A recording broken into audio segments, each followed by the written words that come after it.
வணக்கம் மக்களே, welcome to ஏக்யூப் அகாடமி. ரைட். ஸோ இன்னைக்கு நம்ம கரண்ட் அஃபேர்ஸோட டாபிக் வைஸ் வீடியோக்குள்ளே போகிறோம். சரியா? ஸோ நான் முன்னாடி சொல்லியிருந்த மாதிரி இப்போ நம்ம என்னென்ன கவர் பண்ணியிருக்கோம் அப்படின்னா, ஆல்ரெடி உங்களுக்கு நான் வந்து பிப்ரவரி, மார்ச், ஏப்ரல் எம்சிக்யூ ஃபார்மெட்டில் நான் எடுத்துப்பேன். ரைட்டா? ஸோ இப்போது டாபிக் வைஸாக பார்க்க போகிறோம். ஸோ டாபிக் வைஸ்னால் இதுதான் மேஜராக நான் எடுத்து வச்சிருக்கிற டாபிக்ஸு. ஸோ மேஜராக அப்படின்னா இந்த 10 topics: index, reports, appointments, awards, science and technology, defence, sports, obituary, then important days, international observance. ரைட்டா? இது போக நேஷ்னல் அஃபேர்ஸும், நேஷ்னல் லெவலில் இம்பார்ட்டண்ட்டான ஈவெண்ட்ஸும், நேஷ்னல் ஈவெண்ட்ஸும், கரண்ட் அஃபேர்ஸில் இருந்த ஸ்கீம்ஸும் மட்டும் தனியாக ஒரு பிபிடியாக நான் ரெடி பண்ணி வச்சுருக்கேன். ரைட்டா?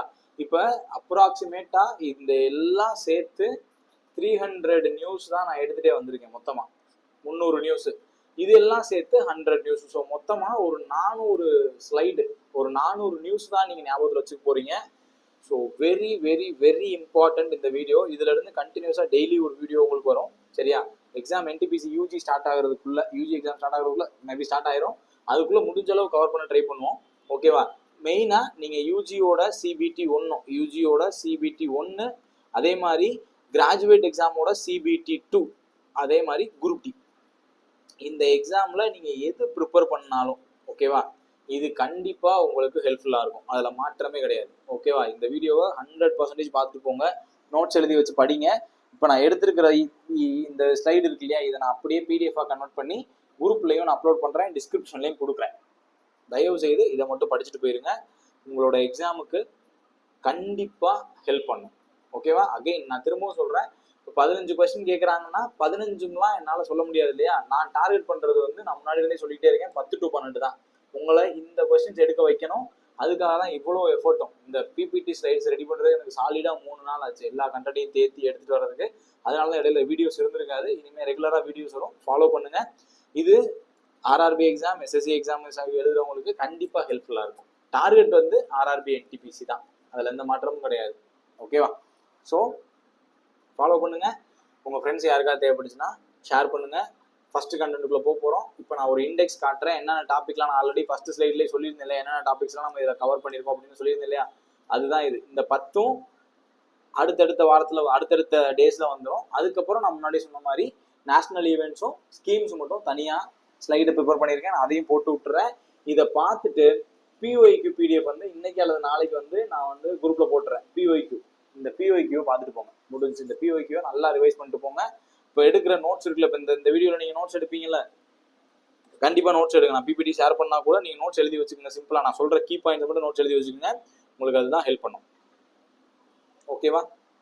ஸோ இந்த கிளாஸ்ல இருந்து நீங்கள் எடுக்கக்கூடிய notes, previous year question PDF, அதை மட்டும் பார்த்துட்டு போங்க. நீங்கள் தாராளமாக கரண்ட் அஃபேர்ஸில் சூப்பர் மார்க்ஸ் எடுக்க முடியும். ஓகேவா? அதுக்கு நான் அஷூரன்ஸ் தரேன். ரைட்? ஸோ ஃபஸ்ட்டு கொஸ்டின்குள்ளே, ஃபஸ்ட்டு கண்டென்ட்டுக்குள்ளே போய் எல்லாமே இனிமேல் எல்லாமே கண்டென்ட்டாக தான் இருக்க போகுது. ஸோ நம்மளோட டாபிக் வந்து இண்டெக்ஸ் அண்ட் ரேங்கிங். இதுதான் எபிசோட் 1, டாபிக் வைஸ் எபிசோட் 1ஓட டாபிக் இண்டெக்ஸ் அண்ட் ரேங்கிங். ஓகேவா? ஸோ ஜஸ்ட்டு நீங்கள் ஸ்லைடு பார்க்க போகிறீங்க, தேவையான பாயிண்ட்டை மட்டும் நான் சொல்ல போகிறேன், அதை நீங்கள் எழுதிக்க போகிறீங்க. That's it. Right? So start பண்ணுவோமா? First 39th annual world billionaires list. Annual billionaires list, உலக பணக்காரர்கள் பட்டியல். உலக பணக்காரர்கள் பட்டியல் ரிலீஸ் பண்ணியிருக்காங்க. ரைட்டா? அந்த பட்டியலில் யார் டாப்ல இருக்கா அப்படிங்கிறத நம்ம தெரிஞ்சுக்க போகிறோம். ஸோ இதை ரிலீஸ் பண்ணது யார் அப்படின்னா ஃபோர்ப்ஸ் அப்படிங்கக்கூடிய நியூஸ் பேப்பர். ரைட்டா? ஃபோர்ப்ஸ்னு ஒரு நியூஸ் பேப்பர் கேள்விப்பட்டிருப்பீங்களா? ஃபோர்ப்ஸ் வந்து அமெரிக்காவை பேஸ் பண்ண ஒரு நியூஸ் பேப்பர். அந்த நியூஸ் பேப்பர் தான் இந்த லிஸ்ட்டை ரிலீஸ் பண்ணியிருக்கு. ஆனுவல் வேர்ல்ட்ஸ் பில்லியனர்ஸ் லிஸ்ட், உலக பணக்காரர்கள் பட்டியல். இதுல யார் யார் டாப்ல இருக்காங்க இப்போ ரிலீஸ் பண்ணியிருக்கிறது வந்து 39வது list, 39th.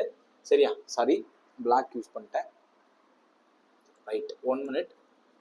Right, yellow use பண்ணியிருக்கணும். உலக பணக்காரர்கள் பட்டியலில் யார் டாப்ல இருக்கா அப்படின்னா டெஸ்லா மோட்டார்ஸோட ஓனரான எலான் மஸ்க். எலான் மஸ்க் எல்லாருமே கேள்விப்பட்டிருப்பீங்க.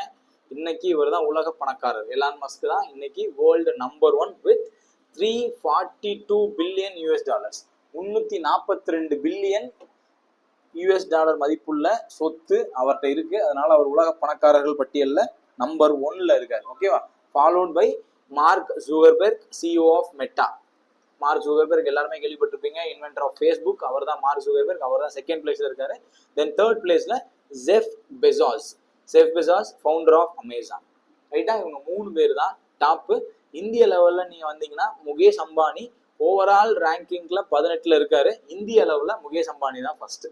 ஓகேவா, இந்தியன் லெவல்ல ஃபர்ஸ்ட் வந்து முகேஷ் அம்பானி. ரைட், அதுதான் இந்த டேபிள். இந்த டேபிள் வந்து ஒன்லி இந்தியன் பில்லியனர்ஸ். ரைட்டா, so first position Mukesh Ambani, then Gautam Adani. இவங்க ரெண்டு பேரும் கண்டிப்பா நீங்க கேள்விப்பட்டிருப்பீங்க.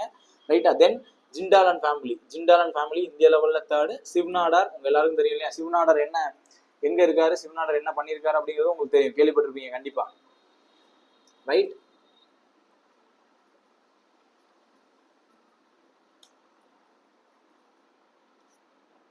HCL எல்லாருக்குமே தெரியும். சிவ்நாடார் வந்து HCLோட ஃபவுண்டர் அண்ட் ஓனர், அவர் தான் அடுத்து. அதுக்கப்புறம் திலீப் சங்வி.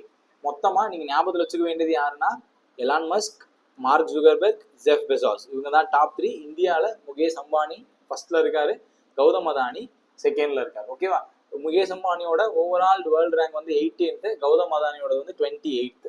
இதை நீங்க ஞாபகத்தில் வச்சுட்டாலே போதும். இதை ரிலீஸ் பண்ணது வந்து ஃபோர்ப்ஸ். ரைட், இப்ப நல்லா ஒரு விஷயம் ஞாபகம் வச்சுக்கணும், என்ன அப்படின்னா வெறும் டேட்டா மட்டும் போதுமா அப்படின்னா, ரீசெண்டா கேட்ட கொஸ்டின்ஸை வச்சு வெறும் டேட்டா மட்டும் வச்சு ஆன்சர் பண்ண முடியாது. ஸோ சம் பேசிக் அண்டர்ஸ்டாண்டிங்ஸும் வேணும். ரைட்டா, இப்போ நான் இங்க சொல்லியிருக்கேன் 342 பில்லியனு, 216 பில்லியனு, ஜெஃப் பெசாஸ் வந்து 216 பில்லியன், இதெல்லாம் வந்து கேட்கப்படுறதுக்கான வாய்ப்பு இருக்கு. அம்பானிக்கு வந்து 92.5 பில்லியன், இதெல்லாம் கேட்கப்படுறதுக்கு வாய்ப்பு இருக்கு. ஆனா அந்த அளவுக்கு டெப்தா எல்லாத்தையும் நம்மளால ஞாபகத்தில் வச்சுக்க முடியாது, நேமையாவது ஞாபகத்தில் வச்சுக்கணும். ஓகேவா, ஸோ ரிலீஸ்ட் பை ஃபோர்ப்ஸ், இதை ஞாபகத்தில் வச்சுக்கோங்க. Right, world billionaires list. சரியா, அடுத்த நியூஸ் போலாமா? Next, 13th Asia university rankings, ஆசிய பல்கலைக்கழகங்கள் பட்டியல், ஏசியா யூனிவர்சிட்டி ரேங்கிங்ஸ். ஸோ இதுல நீங்க மெயினா ஞாபகம் வச்சுக்க வேண்டியது என்ன அப்படின்னா, இந்தியாவை சேர்ந்த Indian institute of Science, IISc Bengaluru, அதுதான் இந்திய அளவுல டாப்ல இருக்கிற இன்ஸ்டிடியூட். ரைட், ஆசியாவுல சிறந்த பல்கலைக்கழகங்களுக்கான லிஸ்ட் விட்டுருக்காங்க. அதுல டாப்ல இருக்கக்கூடியது வந்து ஐஏஎஸ்சி வந்து 38வது ரேங்க்ல இருக்கு. எந்த ரேங்க்ல இருக்கு? 38வது ரேங்க்ல இருக்கு. இதே ஐஏஎஸ்சி லாஸ்ட் இயர் வந்து 32nd இருந்துச்சு. ஓகே, இப்ப 38க்கு இறங்கிருச்சு, டிராப் ஆயிருச்சு. ரைட்டா, ஓவராலா நீங்க எடுத்துக்கிட்டீங்கன்னா சைனாவை சேர்ந்த 2 பல்கலைக்கழகங்கள், right, Tsinghua university and Peking university of China, இவங்க தான் டாப் 2ல இருக்காங்க. அடுத்த 2 இடத்துல சிங்கப்பூர் நேஷனல் யூனிவர்சிட்டி ஆஃப் சிங்கப்பூரும், அதே மாதிரி நான்யாங் டெக்னாலஜிக்கல் யூனிவர்சிட்டி ஆஃப் சிங்கப்பூரும் 3rd and 4th பிளேஸ்ல இருக்காங்க. ரைட்டா, so Indian institute of science IISc நீங்க ஞாபகம் வச்சுக்கணும். பெஸ்ட் யூனிவர்சிட்டி அப்படின்னு நீங்க இந்திய லெவல்ல எடுத்தீங்கன்னா அது ஐஏஎஸ்சி தான், இந்தியன் இன்ஸ்டிடியூட் ஆஃப் சயின்ஸ் தான். ரைட், பெங்களூரு. ரைட், ஸோ அது எத்தனாவது இடத்துல இருக்குன்னா 38th. இப்போ நம்ம பார்க்கறது வந்து ஏசியால. ரைட்டா, அடுத்து பின்னாடி வந்து வேர்ல்டோட பெஸ்ட் யூனிவர்சிட்டிஸ்னு ஒரு லிஸ்ட் பார்ப்போம். அதுல இருக்கிற டேட்டாவை நீ ஞாபகம் வச்சுக்கணும், குழப்பிக்க கூடாது. ரைட்டா, இந்த ஏசியா யூனிவர்சிட்டி ரேங்கிங் ரிலீஸ் பண்ணது வந்து டைம்ஸ் எஜுகேஷன் அப்படிங்கிற ஒரு நிறுவனம். டைம்ஸ் ஹையர் எஜுகேஷன் அப்படிங்கிற நிறுவனம் தான் இதை வெளியிட்டு இருக்காங்க. ஸோ அதுல ஐஏஎஸ்சி டாப்ல இருக்காங்க, ஞாபகம் வச்சுக்கலாமா? ரைட், அடுத்தது பஞ்சாயத் ராஜ் டெவல்யூஷன் இண்டெக்ஸ். டெவல்யூஷனா ஒன்றும் இல்லை, அதிகார பகிர்வு.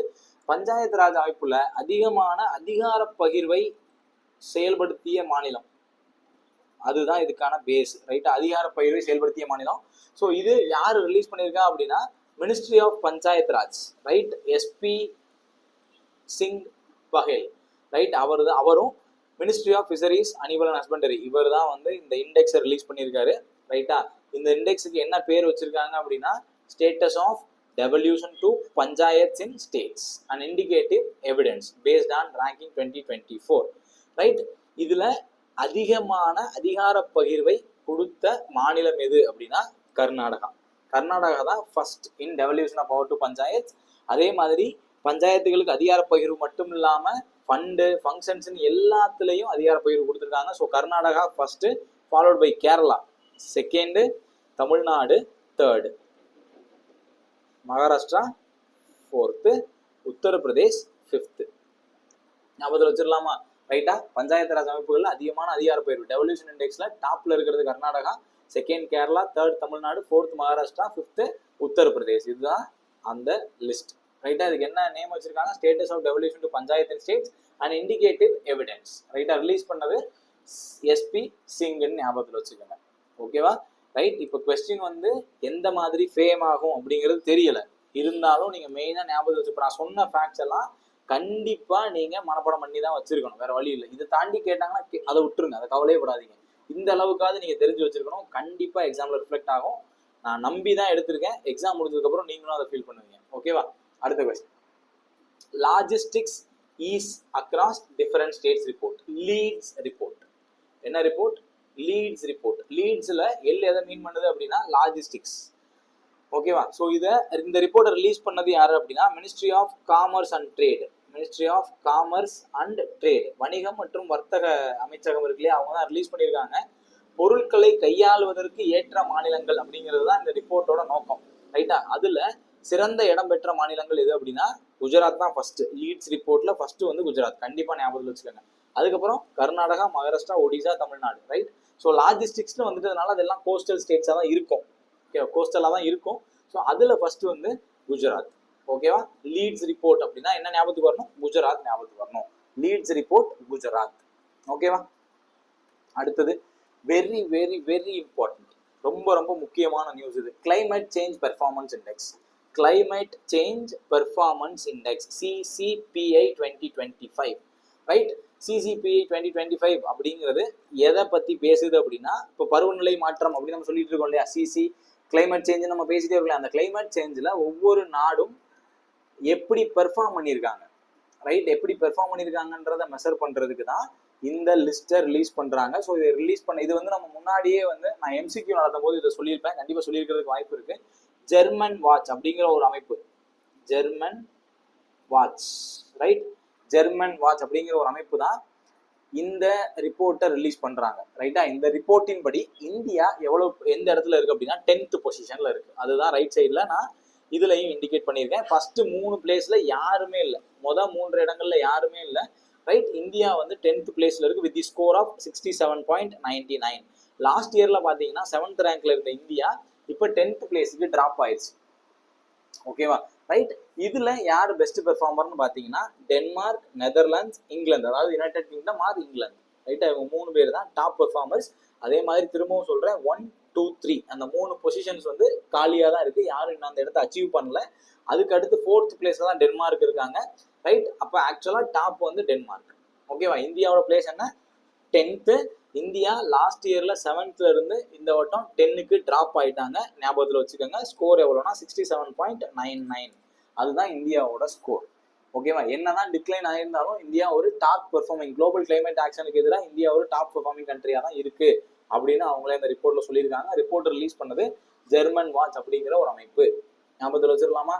ரைட்? நெக்ஸ்ட் நியூஸ், இதுவும் அடுத்த important, global gender gap report. Global gender gap report, பாலின இடைவெளி குறியீடு, gender gap report. First gender gap ரிப்போர்ட்ல நீங்க என்ன தெரிஞ்சுக்கணும்னா, ஜெண்டர் கேப்பை எப்படி மெஷர் பண்றாங்க, ஹவு இட்ஸ் மெஷர்டு, இதுவும் நீங்க தெரிஞ்சுக்கணும். ரைட்டா? ஜெண்டர் கேப்பை இந்த 4 கிரைட்டீரியா வச்சு தான் மெஷர் பண்றாங்க.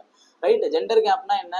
இப்போ ஒரே இடத்துல இருக்கக்கூடிய ஒரு மென்னுக்கும் ஒரு விமெனுக்கும் என்ன டிஃபரன்சஸ் இருக்கு, எப்படி ஒரு மென் ட்ரீட் பண்ண போறாரு, எப்படி ஒரு விமென் ட்ரீட் பண்ண போறாங்க. இப்போ உதாரணத்துக்கு ஒரே வேலையை ஒரு ஆணும் ஒரு பெண்ணும் செஞ்சா 2 பேருக்கும் ஒரே ஊதியம் கொடுக்கப்படுதா, ஒரே மரியாதை கொடுக்கப்படுதா அப்படிங்கிற மாதிரி நம்ம செக் பண்றோம்ல, அதுதான் இந்த ஜெண்டர் கேப். அது எவ்வளவு டிஃபரன்ஸ் இருக்கு, அதுல ஒவ்வொரு நாடும் எப்படி பெர்ஃபார்ம் பண்ணியிருக்காங்கன்றதா இந்த ஜெண்டர் கேப். ஸோ இந்த ஜெண்டர் கேப்பை ஃபர்ஸ்ட் ரிலீஸ் பண்றது யார், ஜெண்டர் கேப் இண்டெக்ஸ் ரிலீஸ் பண்றது யாருன்னா வேர்ல்டு எக்கனாமிக் ஃபோரம், WEF. நீங்க ஆல்ரெடி கேள்விப்பட்டிருப்பீங்க. வேர்ல்டு எக்கனாமிக் ஃபோரமோட ஹெட் குவார்டர்ஸ் வந்து சுவிட்சர்லாந்து. இங்கேயே இதெல்லாம் தெரிஞ்சுக்கலாம். ஓகேவா? வேர்ல்டு எக்கனாமிக் ஃபோரத்தோட ஹெட் குவார்டர்ஸ் எங்க இருக்கு? சுவிட்சர்லாந்துல இருக்கு. அவங்க தான் குளோபல் ஜெண்டர் கேப் ரிப்போர்ட் அப்படின்னு ஒன்று ரிலீஸ் பண்றாங்க. ரைட்? ஃபர்ஸ்ட் பாயிண்டா அதை எழுதிக்கங்க.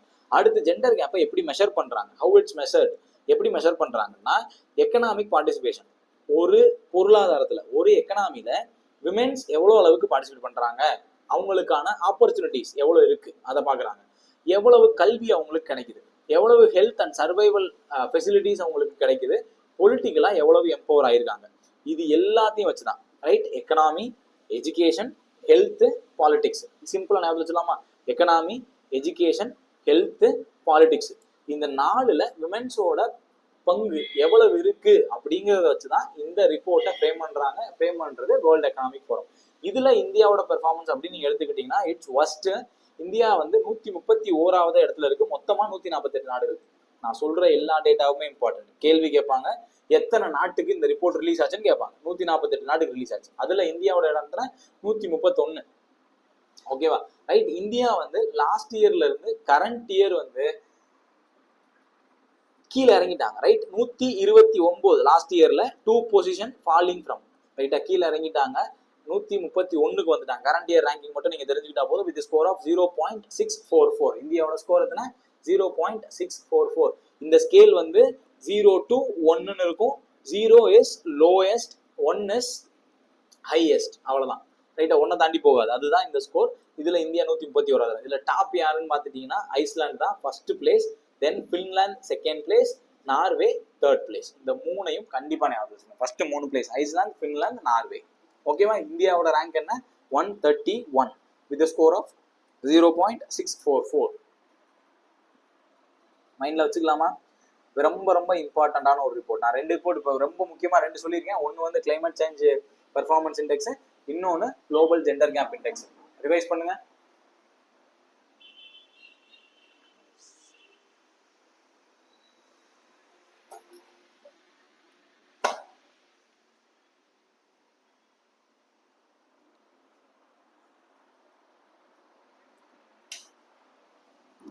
ஞாபகத்தில் வச்சிடலாமா? Right, done. அடுத்தது குளோபல் லிவபிலிட்டி இண்டெக்ஸ். உலகில் வாழ்வதற்கு ஏற்ற நகரம் அல்லது உலகில் வாழ்வதற்கு தகுதியான இடம் அப்படின்னு ஒண்ணு ரிலீஸ் பண்றாங்க. குளோபல் லிவபிலிட்டி, வாழ்க்கைக்கு தகுதியான, வாழ்வதற்கு தகுதியான. ரைட்டா, யார் ரிலீஸ் பண்றா? Economist intelligence unit. Right, economic intelligence unit அப்படிங்கிற ஒரு யூனிட் தான் இந்த குளோபல் லிவபிலிட்டி இண்டெக்ஸை ரிலீஸ் பண்றாங்க. ரைட்டா, இதுல இது வரைக்கும் நல்லா ஞாபகத்தில் வச்சுக்கணும், இது வரைக்கும் டாப்ல வாழ்வதற்கு ஏற்ற நகரம் அப்படின்னா அது வியன்னாவா இருந்துச்சு. வியன்னா தான் இருந்துச்சு. ஆனா கரண்ட் இயர்ல அந்த வியன்னாவை பீட் பண்ணி கோப்பன்ஹென், கோப்பன்ஹென் அப்படிங்கிற டென்மார்க் நகரம். ரைட்டா, கோப்பன்ஹென் அதுதான் உலகில் வாழ்வதற்கு சிறந்த நகரமா அறிவிக்கப்பட்டிருக்கு. கோப்பன்ஹென் டென்மார்க். இதுக்கு முன்னாடி என்ன இருந்தது? வியன்னா ஆஸ்திரியா இருந்துச்சு. இப்போ கோப்பன்ஹென் வந்துருச்சு. உலகில் வாழ்வதற்கு ஏற்ற நகரம் அப்படின்னா அது கோப்பன்ஹென். ஓகேவா? கோப்பன்ஹென் எங்க இருக்கு? டென்மார்க்ல இருக்கு. ரைட். இப்ப இது டாப். பாட்டம் மோஸ்ட் வாழ்வதற்கு தகுதியற்ற நகரம், லீஸ்ட் லிவபிள், வாழ்வதற்கு தகுதியற்ற நகரம் டமாஸ்கஸ், சிரியா. வாழ்வதற்கு தகுதியற்ற நகரம் அல்லது வாழ்வதற்கு சூழ்நிலை இல்லாத நகரம் அப்படின்னா டமாஸ்கஸ், சிரியா. சிறந்த நகரம் கோப்பன்ஹென், மோசமான நகரம் டமாஸ்கஸ். ரைட்டா, எங்க இருக்கு? டென்மார்க்ல. சிறந்த நகரம் டென்மார்க்ல இருக்கு, மோசமான நகரம் சிரியால இருக்கு. 2வது பிளேஸ் வந்து நீங்க டாப் மட்டும் ஞாபகம் வச்சுக்கோங்க, பாட்டம் தேவையில்லை. Vienna, Zurich, Melbourne, Geneva. Vienna, Zurich, Melbourne, Geneva. ஓகேவா? இதுல நீங்க கவனிச்சீங்கன்னா டாக்கா அப்படிங்கிறது நம்ம பக்கத்துல தான் இருக்கு, கராச்சியும் நமக்கு பக்கத்துல தான் இருக்கு. இதெல்லாம் டாக்கா பங்களாதேஷ், கராச்சி பாகிஸ்தான், இதெல்லாம் வாழ்வதற்கு மோசமான நகரங்களா பட்டியலிடப்பட்டிருக்கு.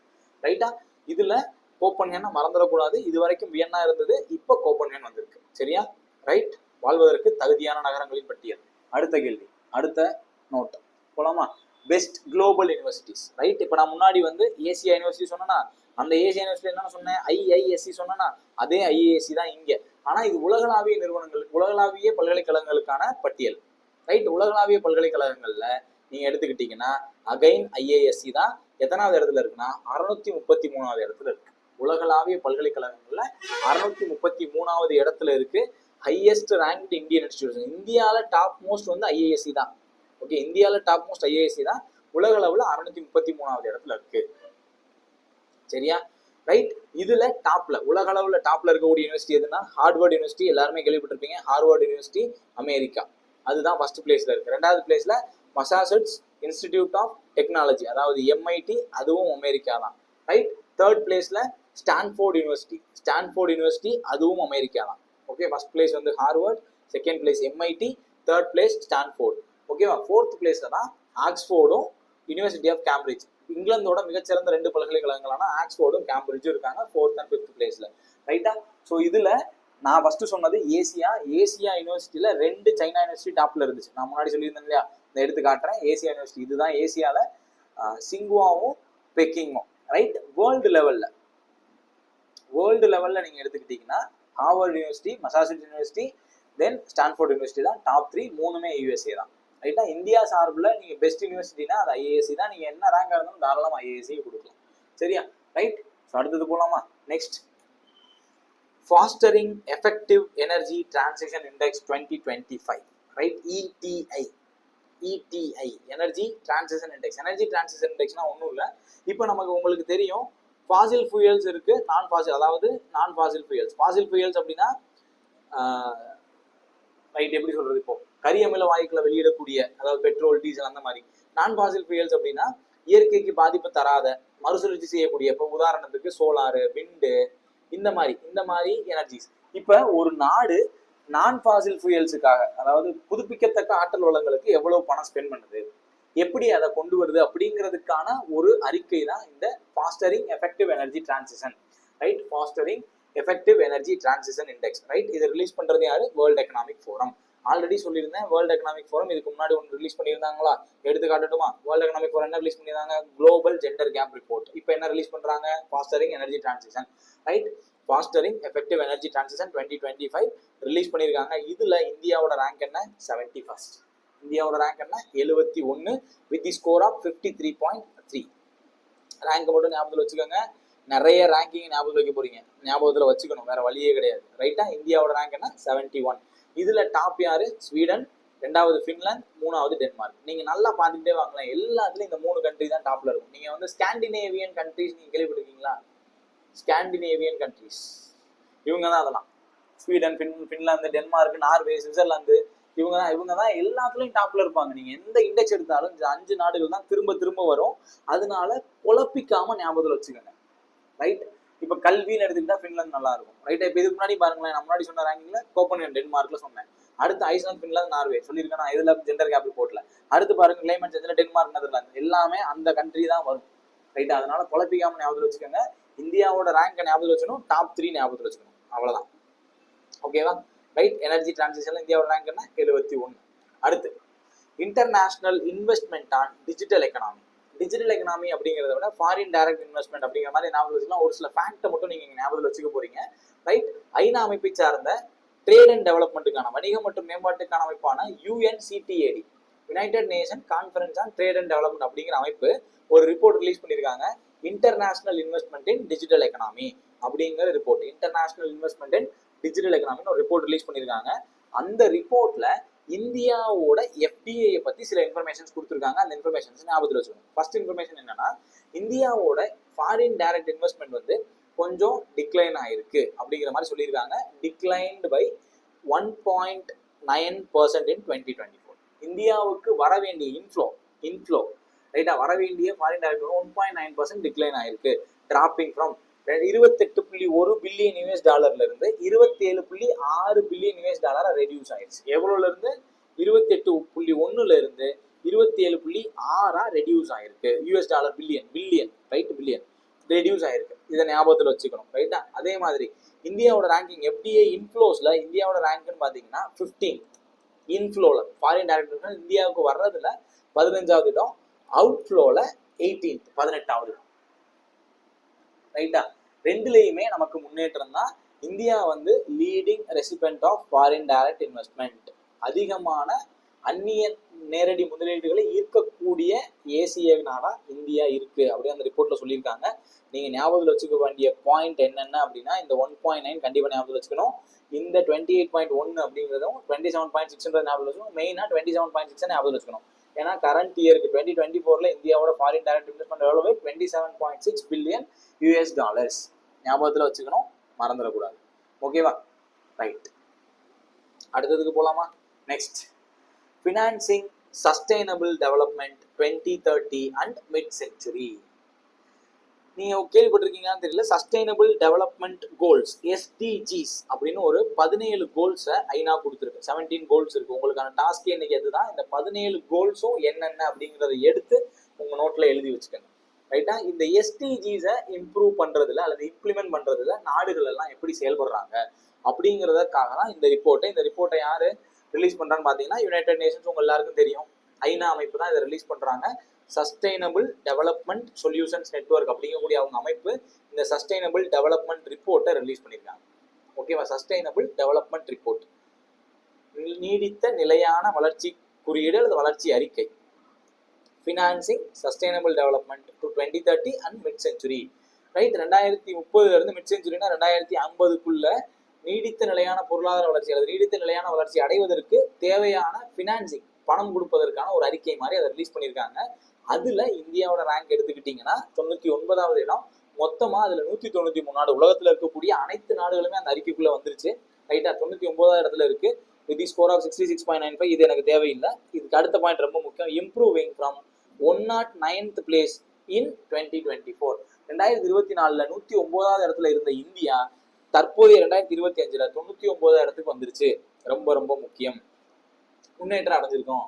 ரைட்டா, சஸ்டைனபிள் டெவலப்மெண்ட் கோல்ஸ்ல இந்தியா 99வது இடத்துக்கு வந்திருக்கு. 109 10 இடங்கள் முன்னேறி இருக்கு. இப்போ எப்படி வேணா சொல்லலாம், 10 பிளேசஸ் வந்து இம்ப்ரூவ்மெண்ட் இருக்கு. ரைட்டா, 10 பிளேசஸ் 10 இடங்கள் முன்னாடி வந்திருக்கு. மொத்தம் எத்தனை நாடுகள்? 193 நாடுகள். ரிலீஸ் பண்றது யாரு? ஐக்கிய நாடுகளாவே தான் ரிலீஸ் பண்றாங்க. இதுல டாப் அகைன் அதே பின்லாந்து, ஸ்வீடன், டென்மார்க். ஞாபகத்துல வச்சுக்கணும், வேற வழி இல்லை. நீங்க எப்படியாவது ஞாபகத்துல வச்சுக்கோங்க. இதெல்லாம் இம்பார்ட்டன்டான report. Financing sustainable development 2030 topped by Finland.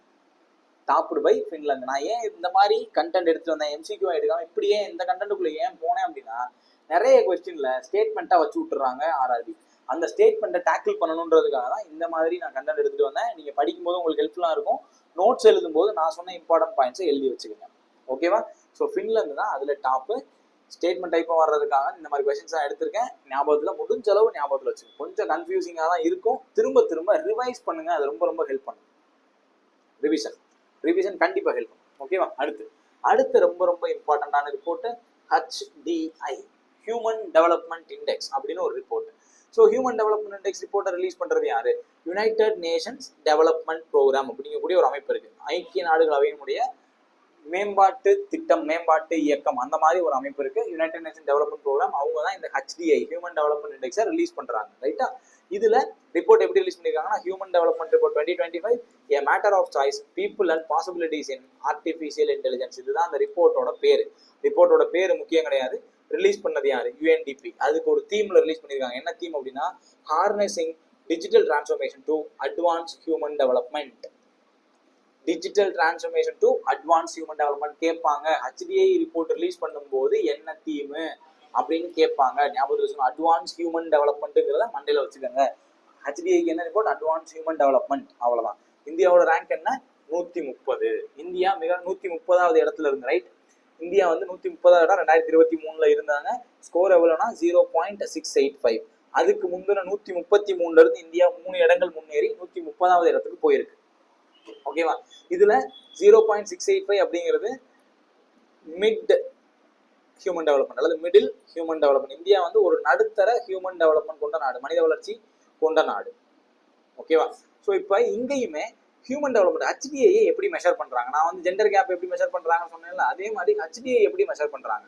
So HDIக்கு அவங்க எடுத்துக்கூடிய ஃபேக்டர்ஸ் என்னன்னா, ஹெல்த், ஓகேவா, எஜுகேஷன்,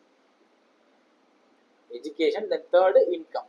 இந்த 3 கிரைட்டீரியா தான் ஹியூமன் டெவலப்மெண்ட்டுக்கு அவங்க வச்சுக்கிற கிரைட்டீரியா. வந்து உடல் நலம், கல்வி, பொருளாதாரம் தான் இன்கம். எவ்வளவு வருமானம் வருது, இந்த 3ஐயும் வச்சுதான் HDI கால்குலேட் பண்றாங்க.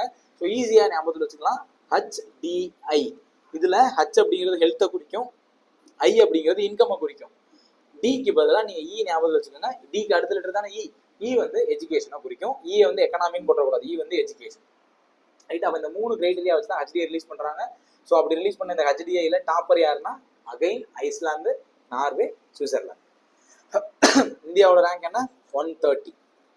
எவ்வளவு ஸ்கோர்? 0.685. அது எதை குறிக்கும்? இந்தியா ஒரு நடுத்தர மனித வளர்ச்சி கொண்ட நாடு, மிடில் லெவல் ஹியூமன் டெவலப்மெண்ட் கொண்ட நாடுன்னு குறிக்கும். ஓகேவா? அண்டர்ஸ்டாண்ட் ஆயிடுச்சா? ரைட், அடுத்தது top 10 busiest passenger traffic. Top 10 busiest airports in passenger traffic.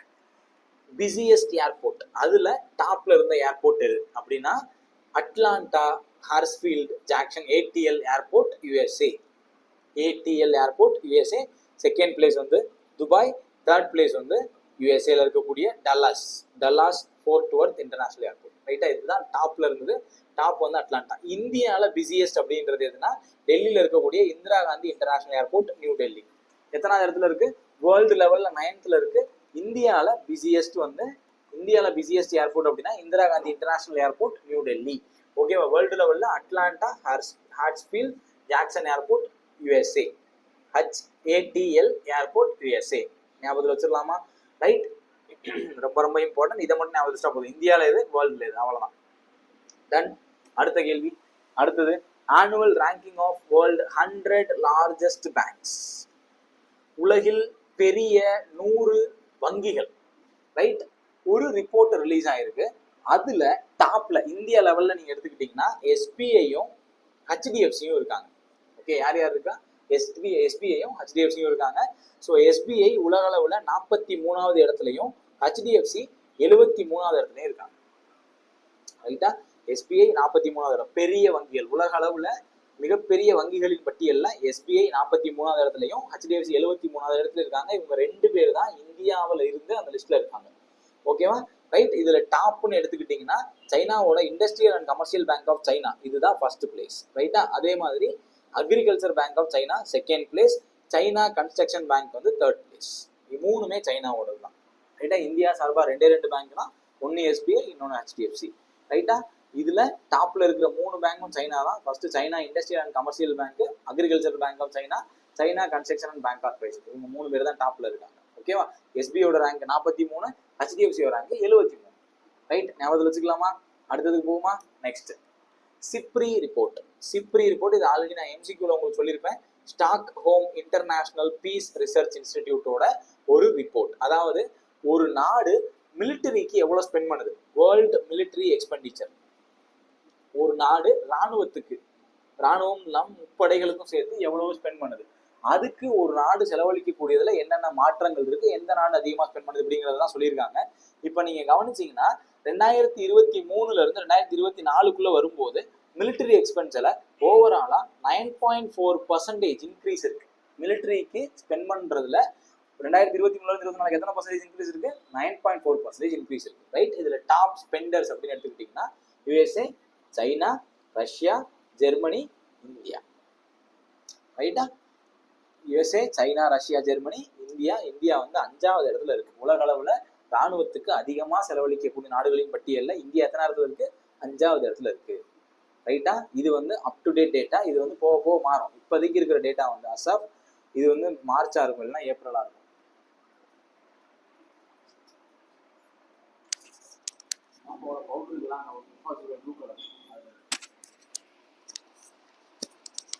Right? இந்த சிப்ரி ரிப்போர்ட்ல எத்தனை இடத்துல இருக்கு இந்தியா? 5வது இடத்துல. ரைட்? அடுத்தது top 10 powerful countries in the world.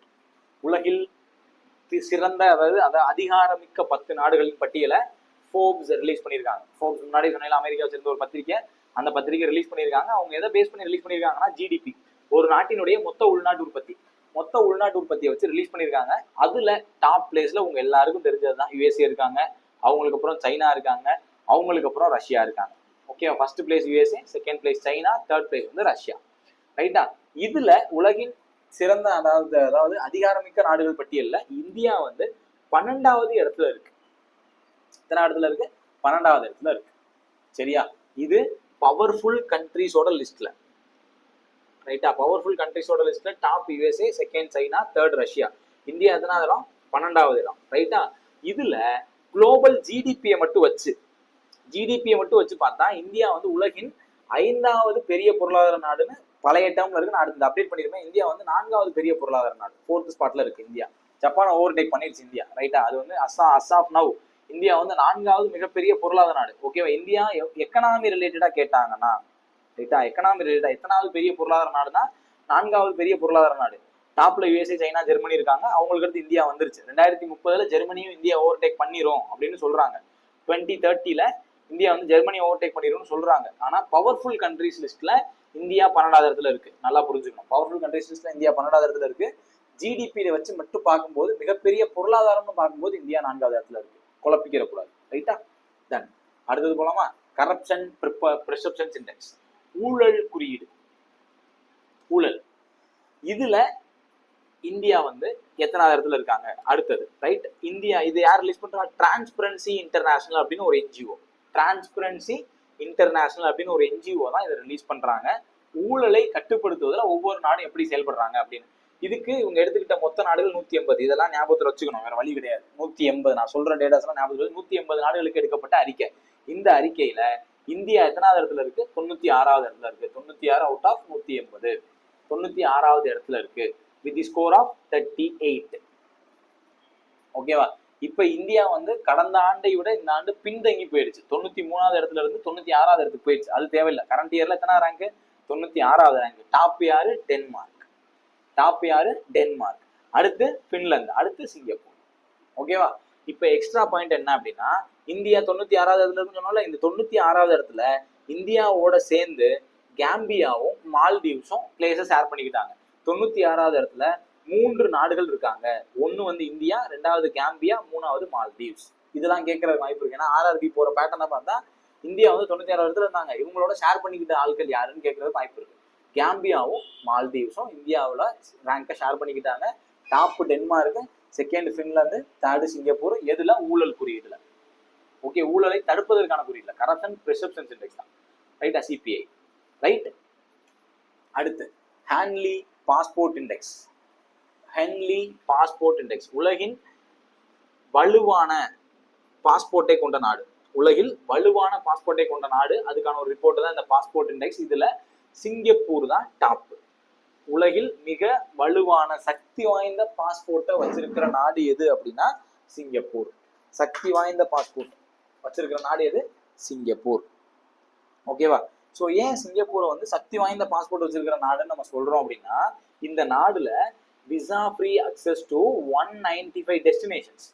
ரைட்டா? மொத்தமா இருக்கக்கூடிய 227 டெஸ்டினேஷன்ல 195 டெஸ்டினேஷனுக்கு சிங்கப்பூர் விசா, நீங்க சிங்கப்பூர் பாஸ்போர்ட் நீங்க வச்சிருந்தீங்கன்னா உங்களுக்கு விசாவே தேவையில்லை. விசாவே தேவையில்லை. ரைட்டா? செகண்ட் பிளேஸ்ல இருக்கிறது ஜப்பான்.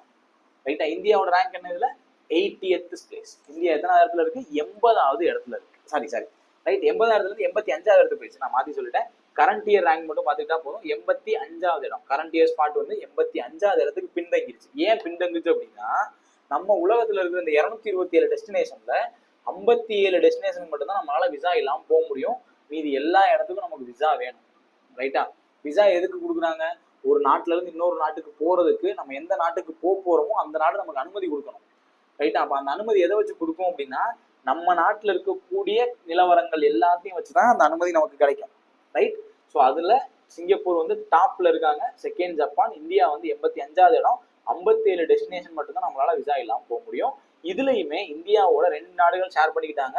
ஒன்னு நிகர், இன்னொன்னு கினியா. அதாவது ரைட், ஈக்வட்டோரியல் கயானா. சரி, கினியாண்டனா கயானா. ரைட்டா? நிகரும் கயானாவும் நம்மளோட இடத்த ஷேர் பண்ணிக்கிட்டாங்க. ரைட்? இதுக்கு முன்னாடி நான் சொன்னது வந்து கேம்பியாவும் மால்தீவ்ஸும் எதுல? ஊழல் குறியீட்டுல.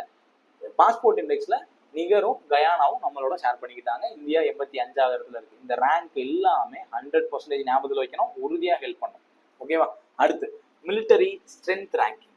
ஒரு நாட்டினுடைய ராணுவ பலம், ராணுவத்தில் இருக்கக்கூடிய ஆட்களின் எண்ணிக்கை, அதை வச்சு இதை நம்ம ப்ரிப்பேர் பண்றோம்.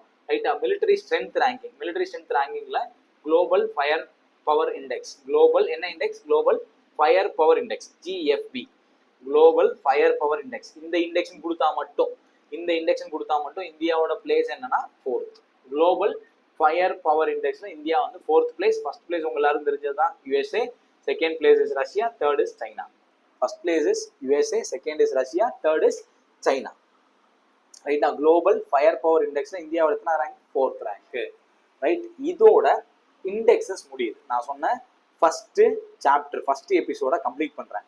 ரைட்டா? ஃபர்ஸ்ட் எபிசோட்ல இண்டெக்ஸஸை முடிச்சிட்டோம். நெக்ஸ்ட் எபிசோட் நம்ம என்ன பார்க்க போறோம்? ரிப்போர்ட் பார்க்க போறோம். அதுவும் நான் எல்லாம் ரெடி பண்ணி வச்சிட்டேன். இதுதான் ரிப்போர்ட்டுக்கான ஸ்லைடு தான் இது. ஸோ எல்லாத்தையும் இதுல நான் சொல்லியிருக்கேன்ல, 20 இருக்குமா, 20 ஸ்லைடு இருக்கும். இதை மட்டும் மனப்பாடம் பண்ணிக்கோங்க. இதை மட்டும் மனப்பாடம் பண்ணிட்டு போங்க. நான் சொன்ன கண்டென்ட்டை மட்டும் மனப்பாடம் பண்ணிட்டு போங்க. அடுத்த வீடியோல ரிப்போர்ட்ஸ் பார்க்க போறோம். கண்டிப்பா இது உங்களுக்கு ஹெல்ப் பண்ணும். நல்லா ரிவைஸ் பண்ணுங்க. ரிவைஸ் பண்ணுங்க. ஓகேவா? ஸோ அடுத்த கிளாஸ் பார்க்கறதுக்கு முன்னாடி இதெல்லாம் ரிவைஸ் பண்ணிட்டு வந்துருக்கணும். நெக்ஸ்ட் வீடியோல மீட் பண்ணுவோம்.